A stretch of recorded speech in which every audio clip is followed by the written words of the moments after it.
And I leave here today believing more than ever that God is at work. As I close, let me just share a story. It was a few months ago I was reminded that even when it doesn't seem that way, God is still working. You see, I got a letter from a pastor who leads a small church just outside Jacksonville, Florida. He wrote to me of a time many years ago that he and his wife were attending Asbury Seminary in Wilbur, Kentucky. It's back in the 1970s.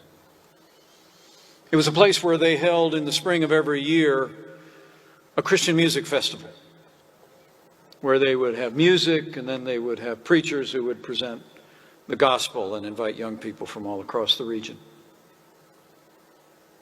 But he wrote to me that in 1977, he had decided at the seminary, they had collectively decided to end the Christian music festival. It was known as Ichthus. But he and his new bride felt a burden to take on the task. Even though he wrote, and I quote, that several friends told us that it would be very hard on our new marriage and we shouldn't do it. But he said, we answered the call. They gathered a few other seminarians, as he told me. And they worked a whole year long to arrange the event in the spring of 1978. And then he told me that the night came, the culminating evening on Saturday night, when everything was to come together and the main preaching was done.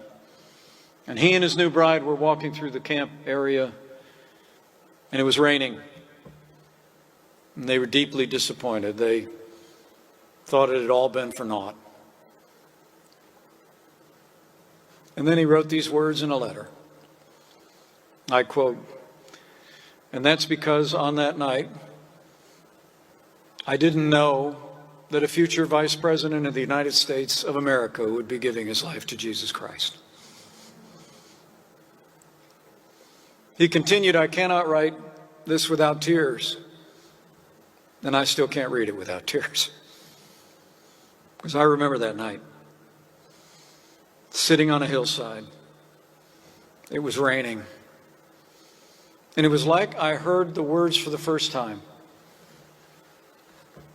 That God so loved the world that he sent his only begotten Son, that whoever might believe in him might not perish but have eternal life. And that 19-year-old young man stood up and walked down that night, not out of a sense of intellectual agreement, but because my heart was broken with gratitude for what had been done for me on the cross. I wrote a letter to that pastor, which I couldn't write without tears. Not long after that, we actually met, him and his wife, and laughed together and prayed together. But I told him, now I know who else to thank for that night so many years ago. It changed my life.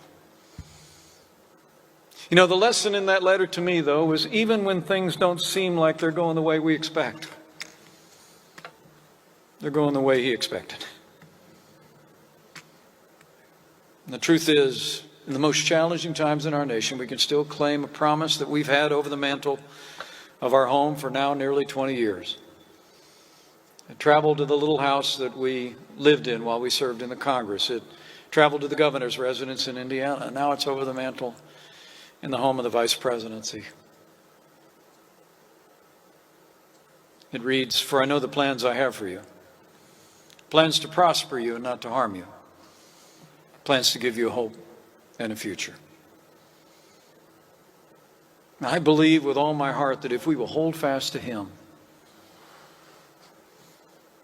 if we will hold fast to his promises, if we will hold up the example, the strength that comes through faith in Jesus Christ, that it will once again be people of faith that see our way through these challenging times, that a hope and a future awaits beyond anything we could ask or imagine.